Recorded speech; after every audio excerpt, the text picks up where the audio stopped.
Welcome to Queer News Tonight. This is the world's first and only LGBTQ daily news television show, broadcasting live and available on demand on your favorite streaming channels. Analytics company vidIQ has certified the Queer News Tonight YouTube channel as the world's most popular LGBTQ streaming news show. Our queer stories have reached over 10 million views. We are proud that Queer News Tonight has more YouTube subscribers than any other LGBTQ brand in Florida. We thank you for watching and supporting our voice in the LGBTQ community. There is no other news program in the world like Queer News Tonight. It is Tuesday, August 5th, and we are live and literally out of the closet and into the headlines. So many of your important stories we will tell this evening on Queer News Tonight.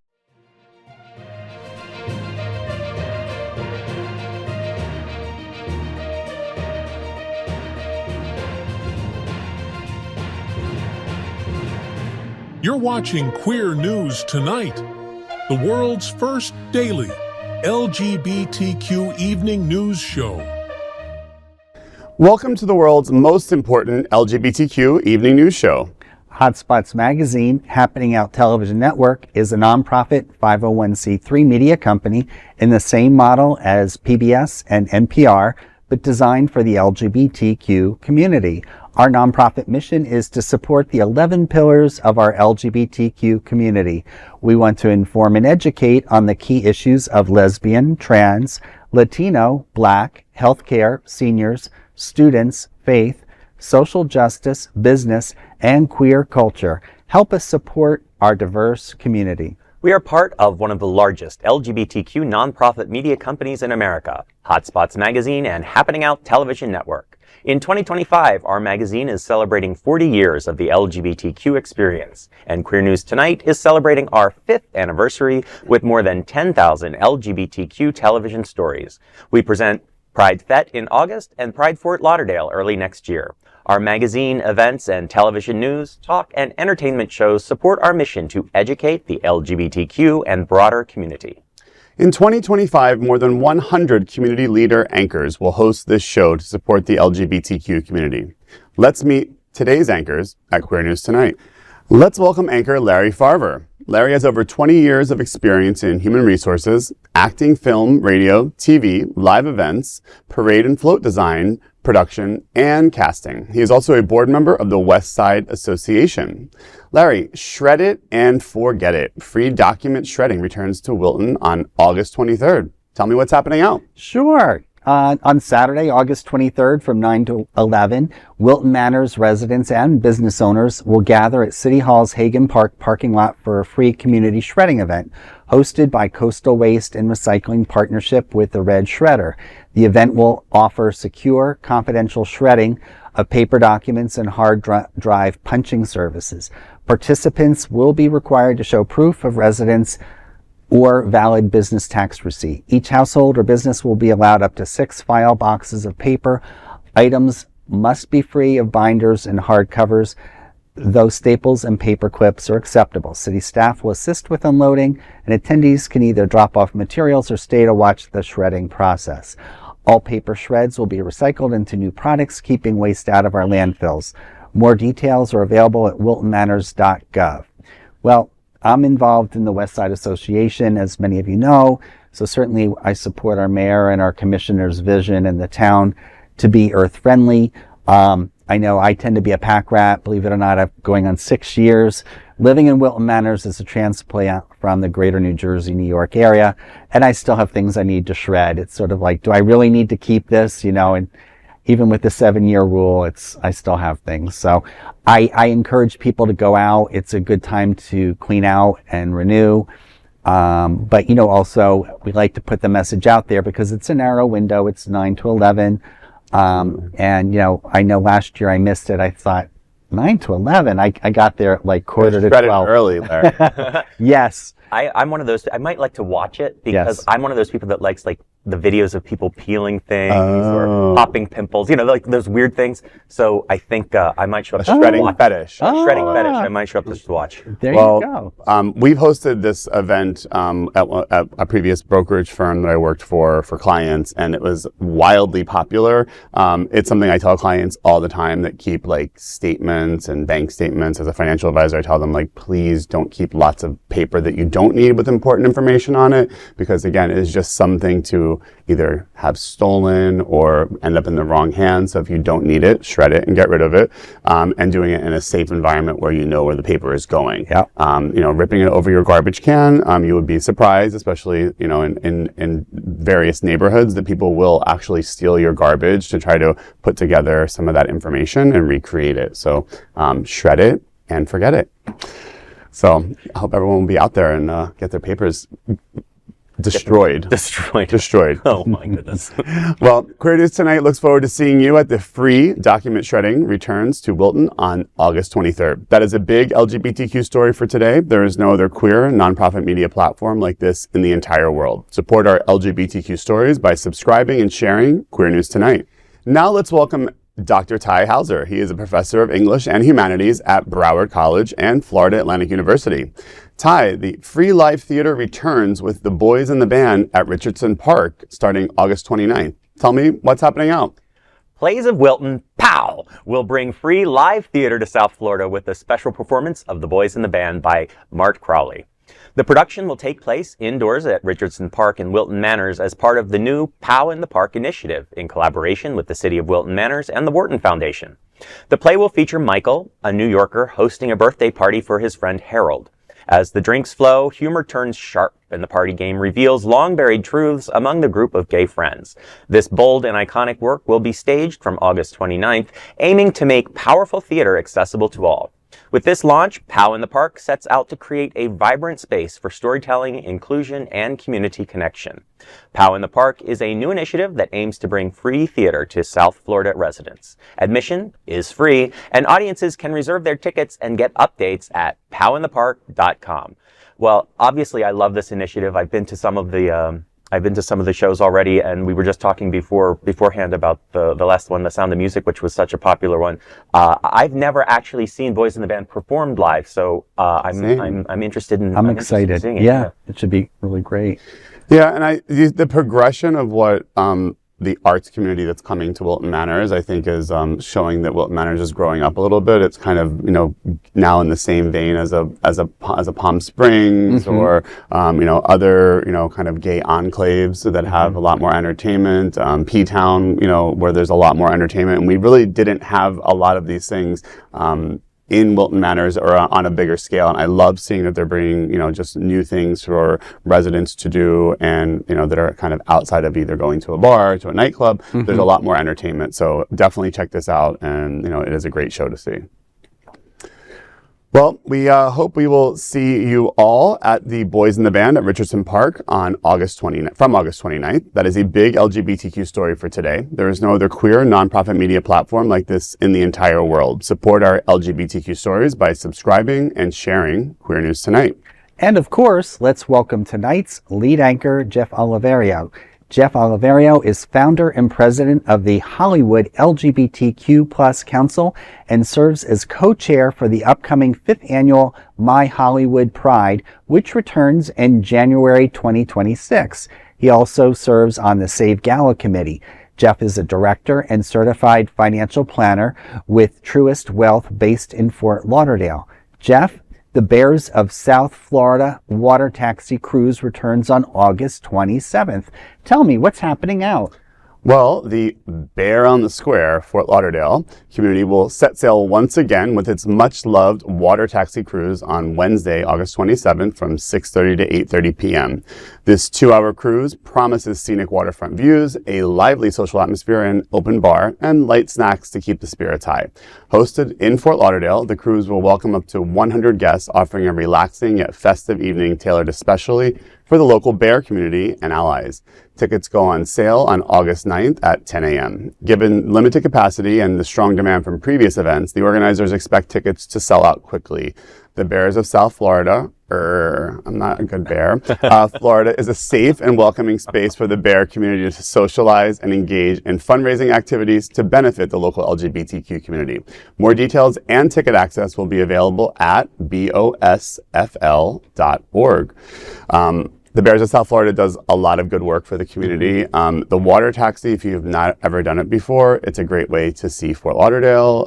It's always a fun, every organization that does something on the water taxi, it does sell out. I know like the Gay and Lesbian Chamber does an event on the water taxi. It always sells out if you don't buy tickets right away. So definitely go to BOSFL.org and get your tickets as soon as they go on sale and support the Bears of South Florida. I'm always interested in the bear snack. And I imagine it's a nice casual event, so you can be relaxed. And I actually would like to try it. I've not been on the water taxi yet. It is nice. Yeah. So I'm looking forward to it. It's a great little way to see the city and get a different view, and it's with a good community. Yeah. Well, Queer News Tonight looks forward to seeing you at the Bears of South Fort Lauderdale, or Bears on the Square Fort Lauderdale Water Taxi Cruise on August 27th. That is a big LGBTQ story for today.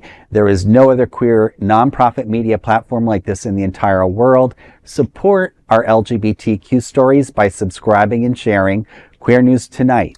Now let's dive deep into this big LGBTQ story for today. I'm Jeff Oliverio, and let's queer up South Florida and Florida. Caribbean court victory adds joy to Pride Fête happening on August 9th.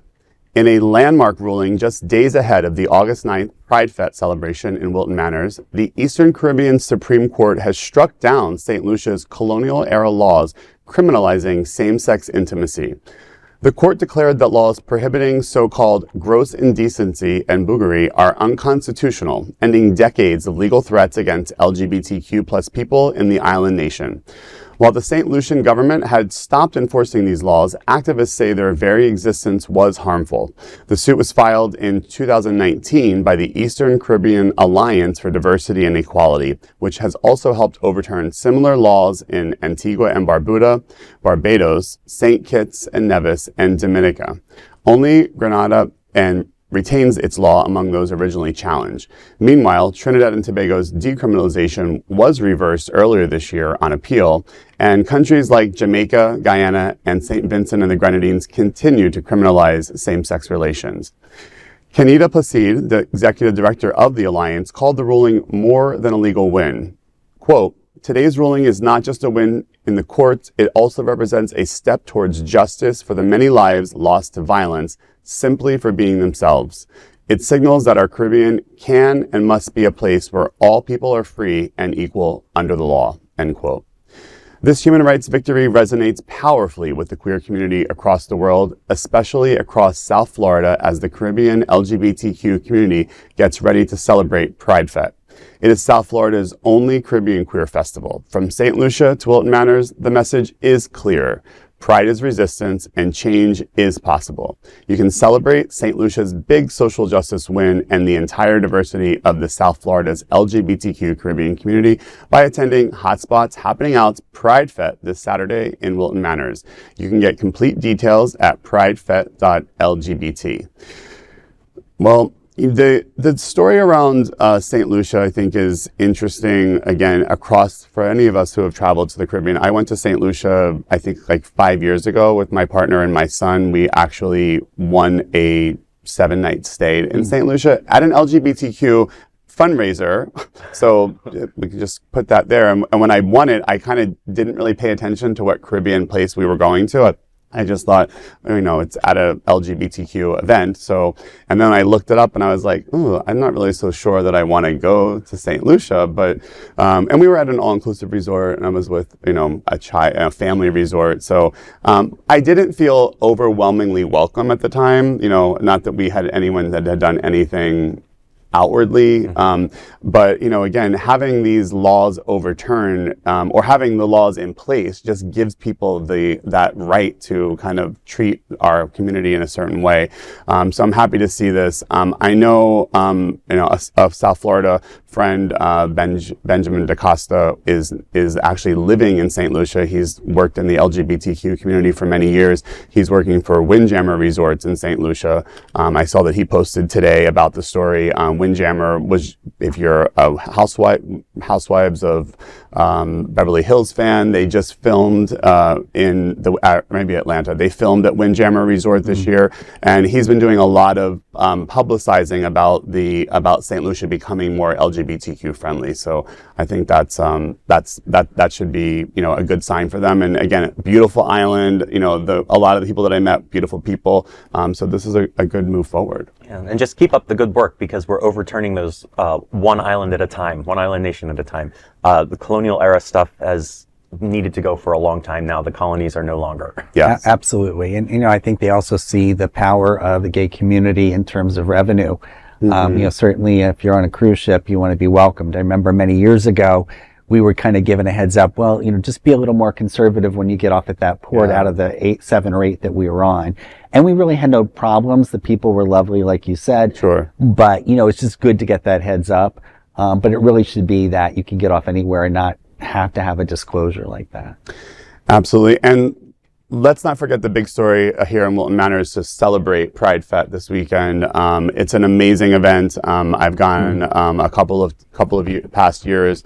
I think in the first year that they went, there's a lot of great programming. Food is amazing.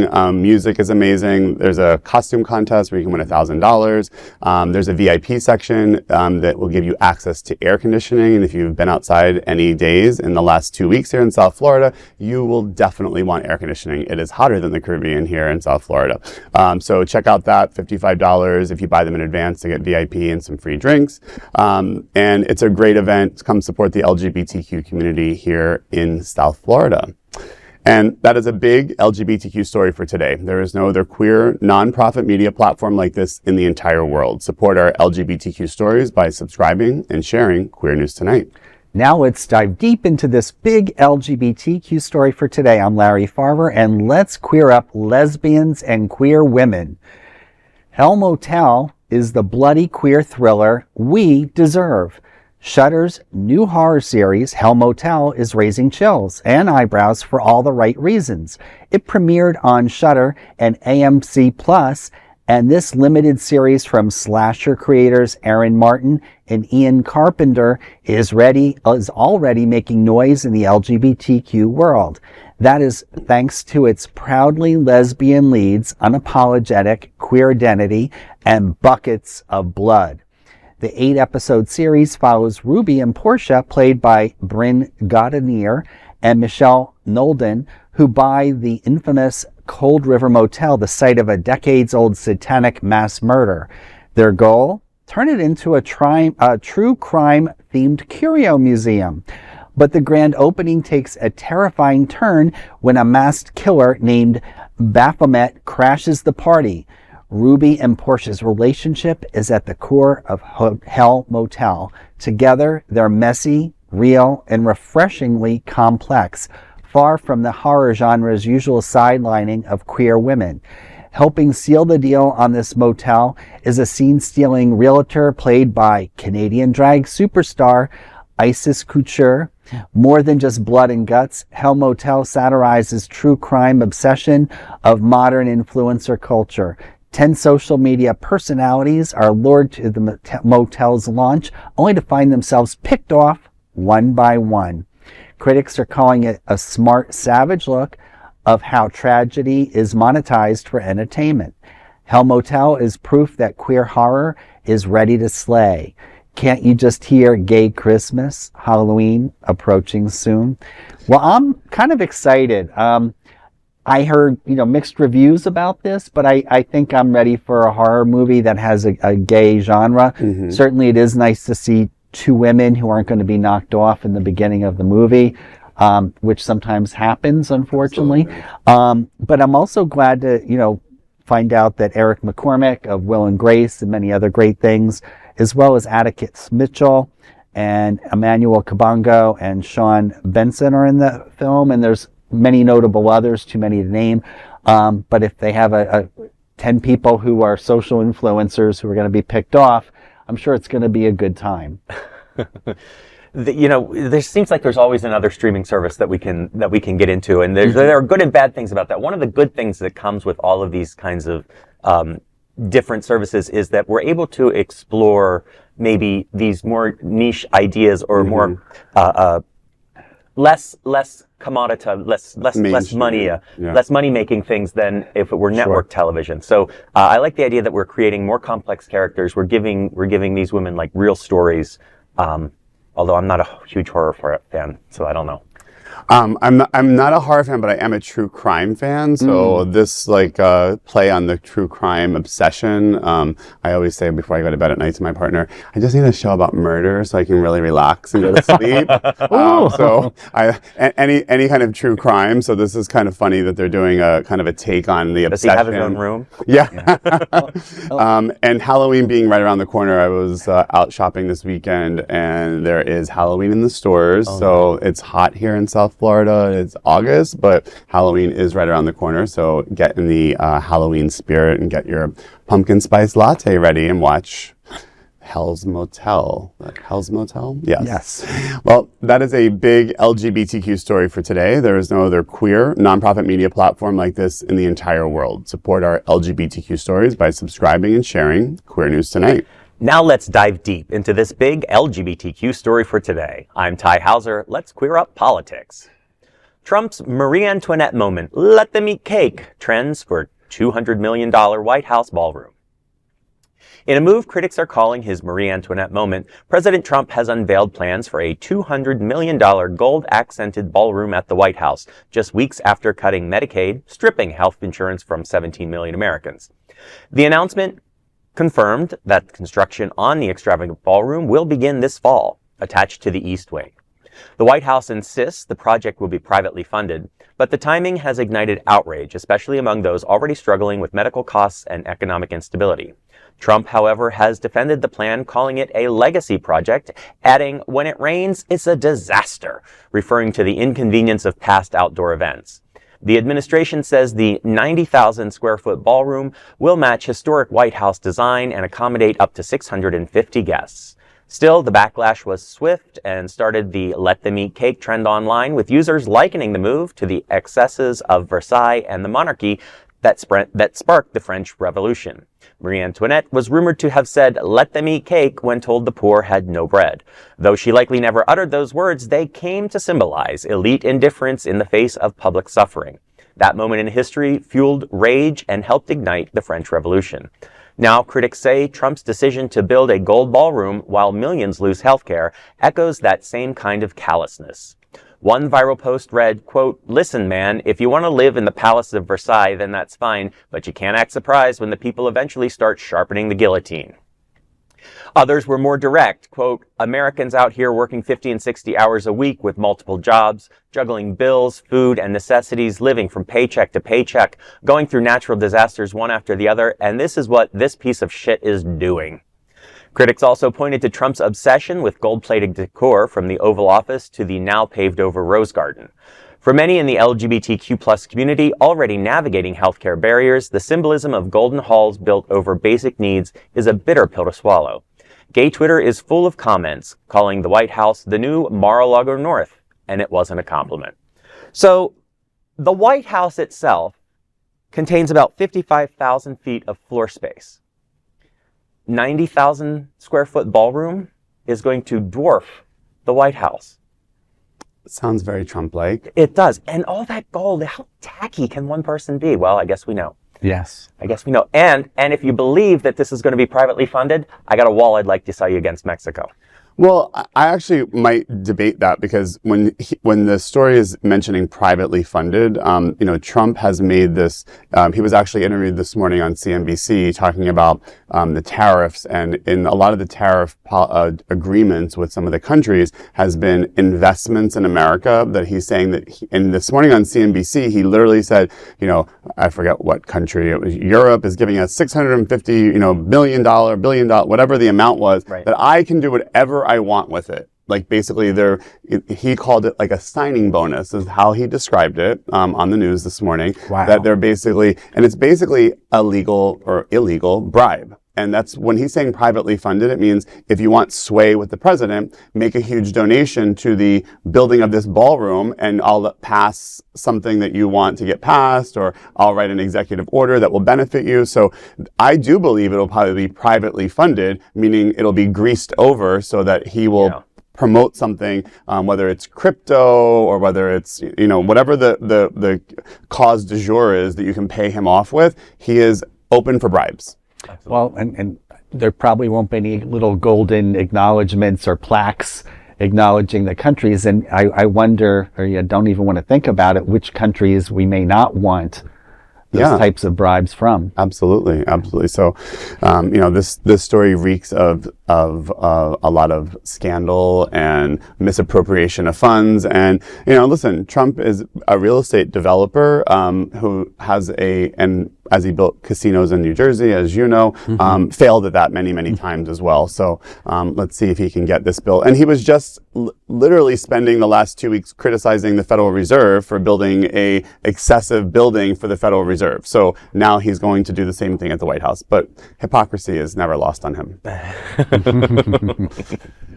Well, that is a big LGBTQ story for today. There is no other queer nonprofit media platform like this in the entire world. Support our LGBTQ stories by subscribing and sharing Queer News Tonight. Now let's dive deep into this big LGBTQ story for today. I'm Jeff Oliverio, and let's queer up South Florida and Florida.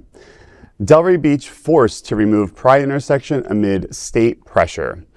In a decision that's drawing concern from the LGBTQ+ community nationwide, Delray Beach, Florida will soon remove its iconic Pride intersection, a once celebrated symbol of inclusion and resilience.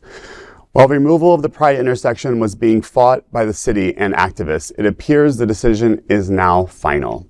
The intersection, painted in rainbow colors at Northwest 2nd Street and Northwest 1st Avenue in the Pineapple Grove district, had stood since 2021. At first, it looked like Delray Beach could preserve the rainbow artwork since it wasn't on a state road. City officials initially believed it wasn't subject to Florida's new transportation law, but that changed after further review. City Manager Terrence Moore now says the city is legally obligated to remove the crosswalks. This follows pressure from the U.S. Transportation Secretary Sean Duffy and Florida's Jared Perdue, who claimed, without evidence, that rainbow crosswalks distract drivers. They warn that cities refusing to comply could lose transportation funding. Moore announced, quote, "We understand this intersection holds deep meaning for many in our LGBTQ+ community and beyond. For many, it is a symbol of pride, visibility, and belonging. While we must adhere to state guidelines, our city remains committed to honoring our values of inclusion, equity, and respect for all," end quote. Vandalism has marred the intersection 3 times since its dedication, twice involving trucks carrying Trump flags, burning tires over the crosswalk. In the third case, no license plate was captured. Now all eyes are on whether Delray Beach will continue sponsoring its Pride Festival. Though commissioners reaffirmed a $15,000 allocation earlier this year, the pressure from Tallahassee and Washington could shift the city's future stance. For now, a symbol of love and inclusion is set to be erased, not by vandals, but by the very system that once allowed it to bloom. Yeah, this is a tough story. The marring of the rainbow crosswalk multiple times. I know my mom lives in Delray Beach, so when that went up, she was really excited for me to come and see it, and was really proud that Delray Beach had done that. And then as Delray Beach has now rolled out having a Pride event in Delray Beach, and it is a very welcoming and amazing city, it's sad to see that something that's so iconic, or to bring. And again, the Pineapple, for those who have been to Delray Beach, the Pineapple Grove area is not a busy road. It is a neighborhoody downtown, kind of a side street almost. So to say that is distracting or dangerous is completely, again, without fact or without any kind of study. Well, and going directly into the MAGA playbook, right? They're making this claim without fact, whereas in fact, the U.S. Department of Transportation Federal Highway Administration says the exact opposite. On their website, it says there are 3 main crosswalk visibility enhancements that help make crosswalks more visible to drivers. These include high visibility crosswalks with lighting and signage and pavement markings, meaning well lighted and well positioned crosswalk signs. And so absolutely against what they're saying. but they don't need to have proof. They just need to say it. Well, and you look at other examples, not only in Wilton Manors with our bike paths that are painted on the macadam on the pavement, but other communities that have those initiatives as well. So you really have to wonder, how long that argument's going to hold. I mean, I know that I've heard people just walking down the drive, and some people are concerned, what's next? Are they going to go after the Rainbow Bridge in Wilton Manors that crosses between Fort Lauderdale and Wilton Manors in the drive? So it's terrible that they're using funding as a threat. And Sean Duffy, the transportation secretary, being worried about a crosswalk in Delray Beach versus planes falling out of the sky. I would say there's probably a bigger fish to fry in the Department of Transportation. Yes. They need to worry about like air traffic control and not rainbow crosswalks. But I will Tell us how you really feel. I'll tell you how you really feel. Well, that is a big LGBTQ story for today. There is no other queer nonprofit media platform like this in the entire world. Support our LGBTQ stories by subscribing and sharing Queer News Tonight. Now let's dive deep into this big LGBTQ story for today. I'm Larry Farver, and let's queer up the USA View. HRC launches American Dreams Tour to reclaim LGBTQ plus visibility. As anti-LGBTQ legislation surges across the country, the Human Rights Campaign is hitting the road with a bold new campaign aimed at fighting back, not with fear, but with stories. The nation's largest LGBTQ civil rights organization announced that the American Dreams Tour, Equality Across America, a multi-city effort to amplify queer voices, counter political disinformation, and re-energize a movement under siege. The tour kicked off July 30th in Columbus, Ohio, and will make several stops, including Las Vegas, DC, Dallas, Atlanta, and Nashville through November. Additional events are planned for rural and suburban areas. The campaign launched with a powerful video narrated by HRC President Kelly Robinson, fresh off maternity leave. Dreams have always been bigger than any one story, one family, or one future. It's about who we are as people and our rights to learn, to work, to buy a home, to build a business, to be exactly who we are. But right now, there are people in power who want that dream all to themselves. We know better because we've been here before. From protest lines to church pews, from clinics to classrooms, from drag shows to boardrooms, we have turned raids into resistance, the AIDS crisis into action, rejection into revolution. We have rebuilt this country every time it broke our hearts. We have always moved this country forward using our voices, our vision, our grace, and our grit. That is the power of our stories. They do more than inspire, they ignite. So now, we're taking that power on the road for the American Dreams Tour. To listen, to learn, to lead, to remind this country and everybody along the way of what's always been true. We are the American Dream. Appearing on MSNBC's Morning Joe, Robinson called the tour, quote, a cultural intervention and a political necessity. We not only change hearts and minds, we shift the way that people behave, that how they vote, and that they advocate, end quote. The tour is part of HRC's 1 Million Voices for Equality campaign, which includes storytelling, training, and community events. With 953 anti-trans bills introduced in 49 states this year and 120 already enacted, Robinson says, quote, equality cannot be conditional, end quote. Well said. I can't agree more. We look at especially the anti-trans bills and what's potentially next. It's just appalling. And then you look at the excesses and what the right justifies and what they want to erase. It's also in our mission here at Happening Out, right? It's, to tell our stories. Yes. And to catalog these stories is important. NPR has been doing it for a long, long time now, and with their funding cut, they probably won't be doing it anymore. So it's good that the HRC is stepping up and getting, especially our community stories, yes, documented. This they just recently canceled We're Here on HBO, the drag story telling of going into small towns and how much good that did for our community to kind of in small towns where they don't get to see, LGBTQ culture and I find that this kind of rings a little bit of that same concept of kind of bringing a more like homegrown tour instead of a protest or something else to really kind of normalize, and I hate to use that term, but to make our causes, bring them to the places where people may not have exposure to it. Right. So I think it's a great idea. It's Save here in South Florida is doing something on a local level where they're training people to go to their local municipalities to speak at town hall meetings and go on the record and share why our community is important.